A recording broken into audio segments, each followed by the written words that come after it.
मैं नीरज कुमार नीरज चैनल आपका स्वागत है। पिछले वाले क्लास में हम लोग टेंस पढ़े थे, है ना, और आज भी टेंस के बारे में जानेंगे।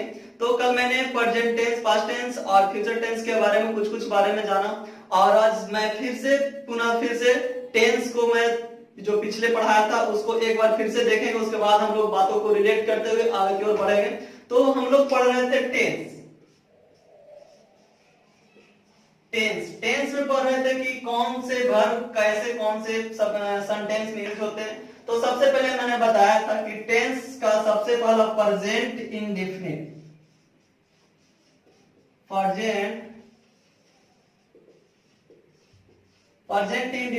इसको हम लोगों ने दो भाग में डिवाइड किया था। सबसे पहला अफर्मेटिव, सेकेंड में निगेटिव या इंटरोगेटिव, है ना।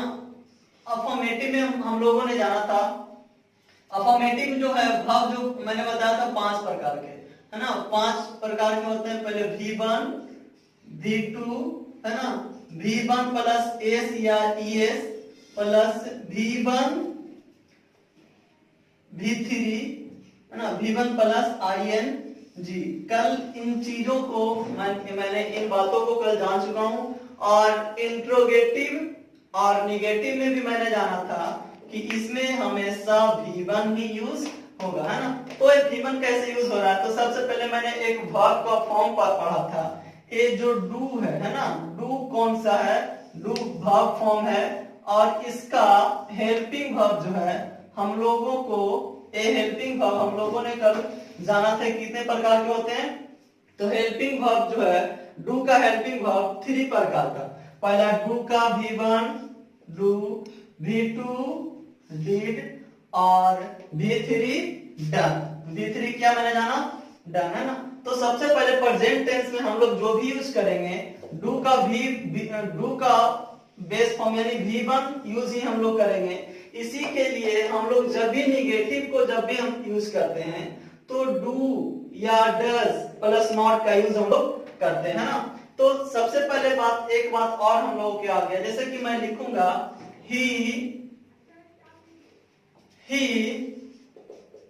राइट अ लेटर, है ना। ही राइट अ लेटर। यहाँ पे कुछ सेंटेंस में मेरे को गलत नजर आ रहा है। सबसे पहले ही जो है सिंगुलर सब्जेक्ट के साथ मैंने कल बताया था, और राइट जो है अगर जो सब्जेक्ट सिंगुलर है तो वर्ब भी क्या होना चाहिए? सिंगुलर। और कल मैंने ये जान चुका था कि अगर जो नॉन में एस या ES जुड़ेगा तो वो क्या हो जाएगा? प्लूरल। लेकिन अगर जो वर्ब में एस या ES को जोड़ेंगे तो वो क्या हो जाएंगे? सिंगुलर, है ना। इसीलिए ही राइट्स अ लेटर। मैं निगेटिव सेंटेंसेस को चेंज करता हूं। He do not write a letter, है ना। अब मैंने ये पता किया कि he do not write a letter, है ना। इस सेंटेंस में मेरे को भी गलत नजर आ रहा है, आप लोग को भी आ रहा होगा। सबसे पहले हम देखते हैं कि ही कौन सा सब्जेक्ट है। ही सिंगुलर सब्जेक्ट है ना। Singular subject. और मैंने कल ये जाना था कि सिंगुलर सब्जेक्ट के साथ सिंगुलर वर्ब का भी यूज किया जाता है, जो कि डू का हेल्पिंग वर्ब V1 मैंने डू तो लगाया, लेकिन इसे हम लोग सिंगुलर बनाने के लिए एस या ES का यूज करते हैं। तो मैंने यहाँ पे ES का यूज किया, और सब्जेक्ट सिंगुलर तो वर्ब भी सिंगुलर। अब सारे के सारे सेंटेंस से क्या हो गए? सही हो गया, है ना। तो हम लोग यूज करेंगे डू का V2 पार्ट यानी पास्ट टेंस में डिड का यूज करेंगे, और V3 में डन का यूज करेंगे। अब बातों को थोड़ी से आगे रिलेट करते हैं। इतना सारे कुछ मैंने कल पढ़ चुका था। अब नेक्स्ट करते हैं हम लोग प्रेजेंट कंटीन्यूअस टेंस, है ना। प्रेजेंट कंटीन्यूअस टेंस, चलिए।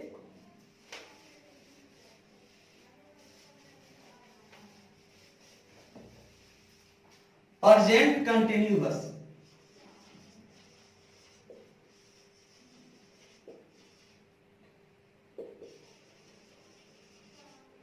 कंटीन्यूअस, है ना। प्रेजेंट कंटीन्यूअस में एक जो वर्ब आता है मेरा, वो बी ई बी एक वर्ब है और इसका हेल्पिंग वर्ब, इसका भी हेल्पिंग वर्ब होता है। तो सबसे पहले इसका हेल्पिंग वर्ब कौन कौन होते हैं? तो इसका helping verb is, am, are. V2 में was या वर, है ना, is and are।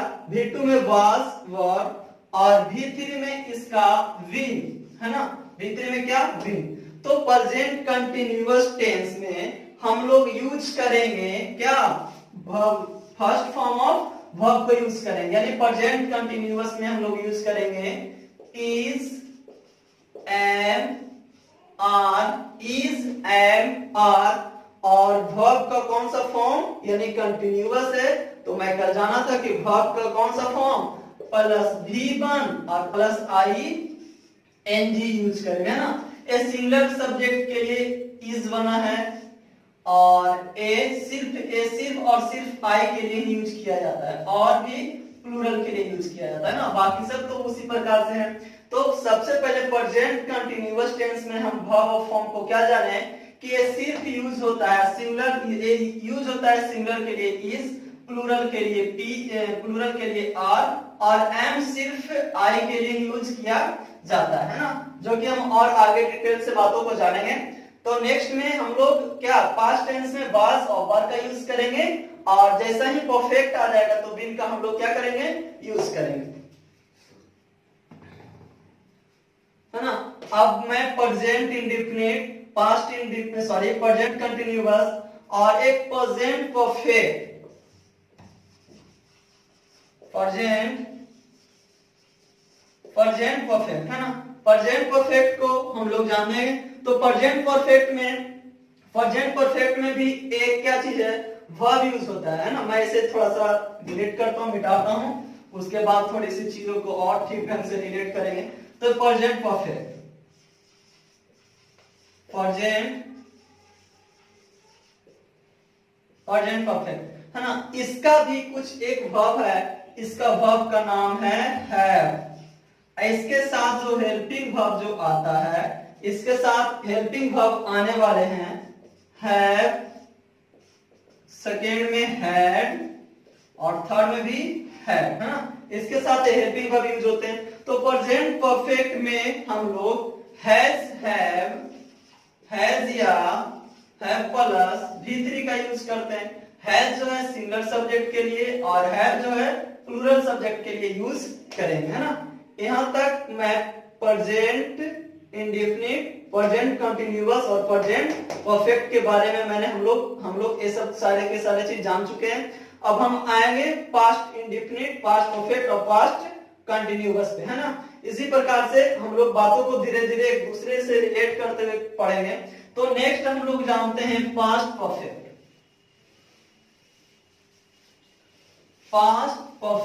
है ना। पास्ट पहले indefinite, past indefinite, past indefinite. जिस प्रकार से मैंने कल प्रेजेंट इंडेफिनिट को दो भागों में डिवाइड किया, अफर्मेटिव, सेकेंड में निगेटिव या इंटेरोगेटिव, है ना। तो सबसे पहले मैं अफर्मेटिव की बात करूं तो अफर्मेटिव में मैंने जाना था किसका, प्रेजेंट इंडेफिनिट टेंस में एक जो वर्ब जो आता है डू मैंने जाना था, है ना। और डू का भी V1 में यूज करेंगे डू, और पास्ट टेंस में यूज करेंगे क्या, डिड, है ना। डू डिड, पास्ट टेंस में किसका यूज करेंगे, डिड का, और डू का V3 डन, है ना। तो सबसे पहले मैं यहाँ पे पास्ट इंडेफिनिट का बात कर रहा हूं। तो पास्ट इंडेफिनिट में अफर्मेटिव इसमें हम सिर्फ और सिर्फ यूज करेंगे क्या, तो V2, यानी V2 कौन, तो डिड का यूज करेंगे। कब, जब हम निगेटिव या इंटरोगेटिव बनाएंगे तब, है ना। यहाँ पे क्या, डिड प्लस नॉट और प्लस V1, है ना। Did plus not plus V1। आइए अब मैं कुछ एग्जांपल के से समझता हूं। जैसे मैं लिखूं ही, है ना, अब राइट का भी to wrote, WROT wrote a letter. Second example हम लोग देखते हैं ही, है ना, मैं लिखूंगा डिड नॉट राइट। अब एक बात यहाँ पे आता है कि यहाँ पे आपने तो रोट लिख दिया, है ना, यहाँ पे डिड लिखा लेकिन यहाँ पे रोट क्यों नहीं लिखा? तो सबसे पहले मेरी बात यह है कि जब मैंने डिड का यूज कर ही दिया तो ये V2 में यूज हो ही गया, तो हम V2 के बाद जब भी हम यूज करेंगे तो क्या V1 का यूज करेंगे। जब एक सेंटेंस में V2 को तो डिड के रूप में मैंने ले ही आया, तो सेकेंड में हम लोग क्या करेंगे, V1 का यूज करेंगे। तो इसलिए he did not write a letter. इसी प्रकार से इंटरोगेटिव भी हो जाएंगे, तो डिड को आगे करके बाकी सब इसी प्रकार से, है ना। तो यहां तक की बात हम लोगों ने जान चुका है। तो नेक्स्ट हम लोग करेंगे पास्ट कंटिन्यूअस, है ना। कौन सा? Past continuous. नेक्स्ट हमारा है पास्ट कंटिन्यूअस।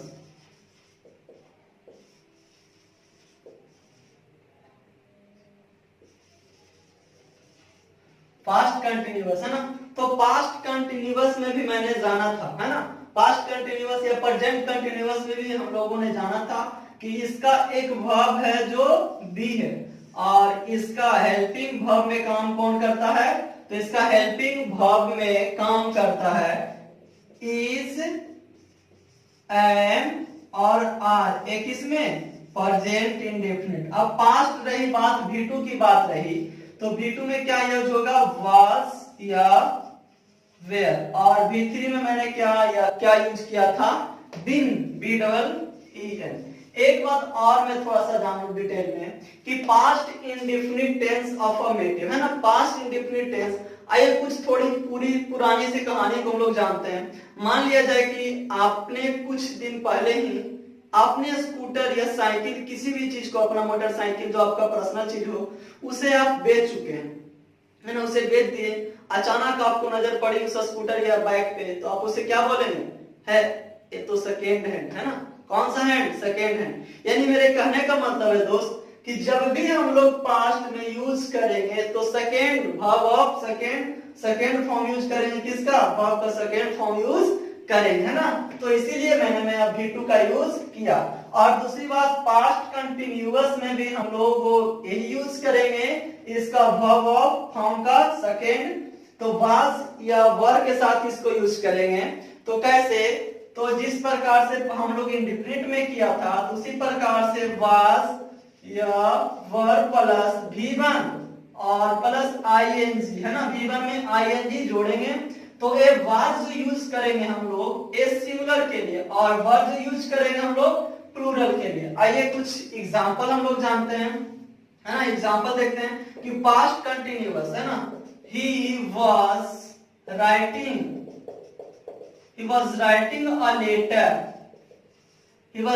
अ लेटर, है ना। और निगेटिव हम लोग बनाना चाहेंगे, he was not writing a letter, है ना। इंटरोगेटिव भी बनाना चाहेंगे तो वाज को हम लोग आगे कर देंगे और बाकी उसी प्रकार से, है ना। तो हम लोग पास्ट कंटिन्यूअस जान चुके। अब आई बारी पास्ट परफेक्ट की। तो देखिए पास्ट परफेक्ट में भी हम लोगों ने कल जाना कि जब जैसे ही पास्ट परफेक्ट का बात आता है तो हम लोग यूज करते हैं वर्ब का तीसरा फॉर्म, है ना। तो पास्ट परफेक्ट को हम लोग यूज करेंगे कौन? वर्ब का तीसरा फॉर्म, है ना। तो जैसे कि हम लोग पास्ट परफेक्ट में जाने, तो क्या होगा पास्ट परफेक्ट? इसका हेड, है ना, इसका हेड प्लस V3 का यूज करेंगे। और जैसा ही हेड का यूज करेंगे, मैं यहाँ पे लिख सकता हूं ही हेड V3, राइट का V3, written a letter. Negative बनाना चाहें तो हेड के बाद नॉट का यूज करेंगे, और इंट्रोगेटिव यूज करेंगे तो हेड आगे और बाकी सब उसी प्रकार से। चलिए हम लोग present indefinite, past indefinite, past continuous और पास्ट परफेक्ट को जाने। और हम लोग अब एक जानेंगे कि प्रेजेंट इंडेफिनिट और पास्ट इंडेफिनिट और फ्यूचर तो नेक्स्ट ही हम लोग करेंगे। सबसे पहले हम जो चीज अभी यहाँ पे किए उसी को हम लोग देख लेते हैं। तो सबसे पहले हम लोगों ने जाना कौन, past indefinite, present indefinite, past indefinite. सबसे पहले हम यहाँ देखते हैं प्रेजेंट इंडेफिनिट और पास्ट इंडेफिनिट की बात को करें तो हम यहाँ पर लिखते हैं प्रेजेंट इंडेफिनिट,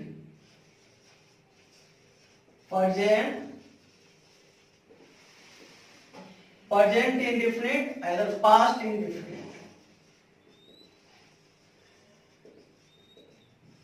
प्रेजेंट इंडेफिनिट और पास्ट इंडेफिनिट। मैंने एक बात को मैंने कल जाना था कि प्रेजेंट इंडेफिनिट में एक जो वर्ब जो आता है क्या, डू, वर्ब का नाम क्या चीज मैंने रखा था, डू, और इसका हेल्पिंग वर्ब मैंने बताया था कि इसका हेल्पिंग वर्ब कौन है। तो इसका हेल्पिंग वर्ब मैंने हम लोगों ने जाना था कि प्रेजेंट इंडेफिनिट में डू या डस का यूज करेंगे, है ना। प्रेजेंट इंडेफिनिट में डू या डस का यूज करेंगे और पास्ट इंडेफिनिट में हम लोगों ने डिड का यूज किया था, है ना। अब हो गया प्रेजेंट इंडेफिनिट, है ना। प्रेजेंट कंटिन्यूअस की बात आ जाए, प्रेजेंट कंटिन्यूअस, प्रेजेंट कंटिन्यूअस और पास्ट कंटिन्यूअस।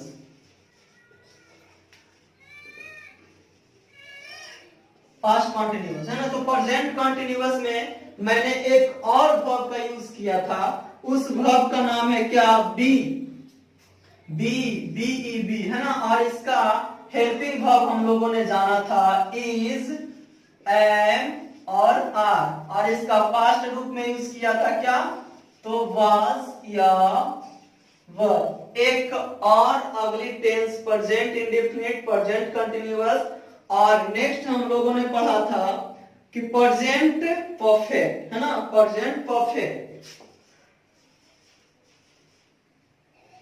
प्रेजेंट परफेक्ट और पास्ट परफेक्ट।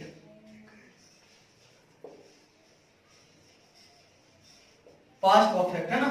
तो प्रेजेंट परफेक्ट, इसका भी एक मैंने वर्ब को जाना था, उस वर्ब का क्या नाम है, उस वर्ब का नाम है हैव, और इसका हम लोग हेल्पिंग वर्ब हैज या हैव यूज किए थे, और पास्ट टेंस में क्या यूज, तो हैड किए थे, है ना। पास्ट टेंस में क्या यूज किए थे, तो हैड। हम लोग 2 क्लास में इतना ही चीज पढ़े। क्या क्या पढ़े, एक बार फिर से हम लोग रिपीट करते हैं कि प्रेजेंट इंडेफिनिट टेंस में हम लोग ये जो वर्ब है, वर्ब का हेल्पिंग वर्ब, डू का हेल्पिंग वर्ब डज और डू और डस को यूज करेंगे, और जैसे ही पास्ट टेंस में आ जाएंगे तो हम लोग डिड का यूज करेंगे। एक और वर्ब का नाम आया जिसका नाम है बी, और इसका हेल्पिंग वर्ब हम लोगों ने जाना इज, एम, आर, है ना। और पास्ट कंटिन्यूअस में हम लोगों ने वाज और वर का यूज किया। एक पास्ट परफेक्ट में एक और वर्ब का नाम है जिसका नाम है हैव, इसी के साथ मैंने हैज और हैव का यूज किया, और पास्ट में हैड का यूज किया, है ना। इन जो तीनों वर्ब जो हुए ये तीनों वर्ब मिलके प्राइमरी वर्ब कहलाते हैं। कौन सा वर्ब, तो प्राइमरी वर्ब के नाम से हम लोग जानते हैं, प्राइमरी वर्ब, है ना। कौन सा वर्ब, प्राइमरी वर्ब। अब आपसे कोई पूछे कि प्राइमरी वर्ब कौन कौन है, तो डू, बी और हैव को हम लोग प्राइमरी वर्ब के नाम से जानते हैं। Thank you. अगर जो वीडियो अच्छा लगे तो लाइक और शेयर जरूर कीजिए, और इसको आप लोग अच्छी तरीके से पढ़ते रहिए। तब तक के लिए धन्यवाद, थैंक यू।